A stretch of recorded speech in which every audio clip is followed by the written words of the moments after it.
आज की इस वीडियो में आप लोगों को स्वागत करते हैं। आशा करते हैं कि आप लोग अच्छे होंगे। आज हम इस वीडियो में पास्ट ऑफ स्पीच अंग्रेजी का जो एक टॉपिक है बहुत ही महत्वपूर्ण है, इसे हम पढ़ेंगे। पास्ट ऑफ स्पीच है क्या, इसके बारे में भी हम लोग इस वीडियो में जानेंगे। पास्ट ऑफ स्पीच अंग्रेजी भाषा का बोले तो रीड है, रीड की हड्डी है अंग्रेजी भाषा। पास्ट ऑफ स्पीच क्या है? अंग्रेजी का जो भी हम लोग अपने दैनिक जीवन में उपयोग करते हैं, इसका महत्व पास्ट ऑफ स्पीच पे काफ़ी महत्वपूर्ण है। चलिए परिभाषा देखते हैं पास्ट ऑफ स्पीच का। बोल रहा है कि अंग्रेजी भाषा में जितने भी शब्द हैं उनको वाक्यों में कार्य एवं प्रयोग के विचार से 8 भागों में बांटा गया है। इसका जो पास्ट ऑफ स्पीच है ना, जितने भी शब्द हैं इस वाक्यों को कार्य एवं प्रयोग के विचार से 8 भागों में बांटा गया है। इसमें से प्रत्येक भाग को पास्ट ऑफ स्पीच कहते हैं। चलिए अब अंग्रेजी में भी हम लोग डिफिनेशन देख लेते हैं। डिफिनेशन है, all the English words are divided into 8 group, each groups इसके बाद है divided into 8 groups according to the work they do in a sentence. Each group is called past of speech. मतलब बोल रहा है कि जितने भी हम लोग word, all the English word, सभी इंग्लिश वर्ड को डिवाइड करते हैं कितने 8 ग्रुप में, 8 भाग में, और सभी को हम लोग वर्क करते हैं डू सेंटेंस ग्रुप में। और सभी जो एक एक ग्रुप है ना 8, सब मिलके पास्ट ऑफ स्पीच कहलाता है। पास्ट ऑफ स्पीच का पहला है नाउन, जिसे हम लोग संज्ञा कहते हैं, प्रोनाउन जिसे सर्वनाम कहते हैं, एडजेक्टिव जिसे हम लोग विशेषण कहते हैं, वर्ब जिसे हम लोग क्रिया कहते हैं, एडवर्ब जिसे हम लोग क्रिया विशेषण कहते हैं, प्रीपोजिशन जिसे संबंध बोधक अवयव कहते हैं, कंजक्शन समुच्चय बोधक अवयव कहते हैं, इंटरजेक्शन विस्मयादि बोधक अवयव कहते हैं। देखिए अब कुछ और समझ लीजिए। बोल रहा है कि पिछली कक्षाओं में आपने पास्ट ऑफ स्पीच का कुछ अध्ययन जरूर किया होगा। आप यहाँ इनका अलग अलग विस्तार पूर्वक अध्ययन करेंगे, लेकिन आपको यह बात शुरू से ही ध्यान में रखना अत्यंत आवश्यक है।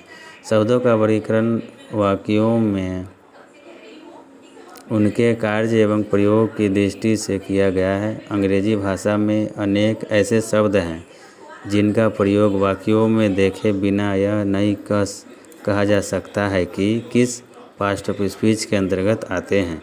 उदाहरण के लिए लव, फास्ट और इन को ले वाक्यों में इनका प्रयोग देखे बिना आप यह नहीं कह सकते हैं कि ये किस ग्रुप में आते हैं, लेकिन वाक्यों में इन्हें देखने के बाद आपके सामने कोई कन्फ्यूजन नहीं रह जाता है। देखिए कुछ प्रैक्टिस के लिए है जो हम लोग समझेंगे। इसमें पहला है आई लव माई कंट्री।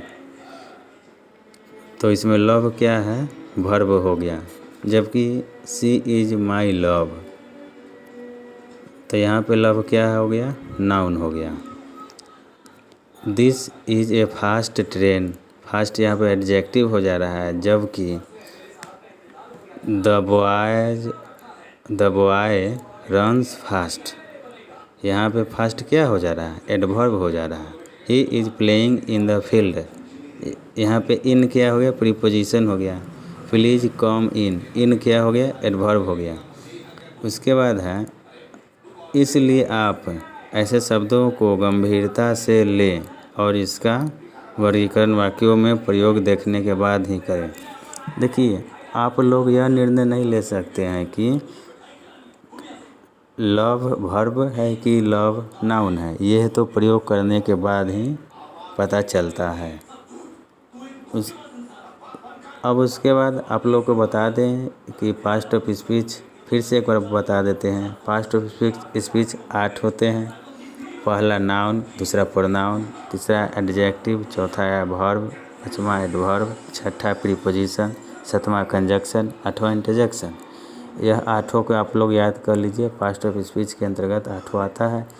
फिर अगली एक वीडियो में इसके बारे में विस्तार पूर्वक noun, pronoun, adjective, verb, adverb, preposition, conjunction एवं इंटरजेक्शन इत्यादि टॉपिकों के बारे में बताएंगे।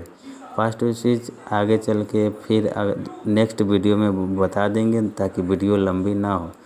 चलिए पास्ट ऑफ स्पीच समझ लीजिए। पास्ट ऑफ स्पीच क्या है? तो पास्ट ऑफ स्पीच जितने भी हम लोग आप लोग उपयोग कर रहे हैं सेंटेंस, वाक्य, उसको क्या डिवाइड करते हैं कितने ग्रुप में?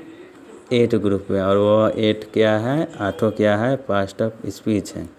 चलिए वीडियो अगर आपको मित्रों, सखा बंधु, अगर आपको हमारी वीडियो थोड़ा भी अच्छे लगा तो एक लाइक और सब्सक्राइब कर दीजिए, क्योंकि लाइक एवं सब्सक्राइब से मोटिवेशन मिलता है जो आगे चल के नेक्स्ट वीडियो बनाने में मदद मिलती है। मिलते हैं किसी नेक्स्ट वीडियो में, तब तक के लिए धन्यवाद।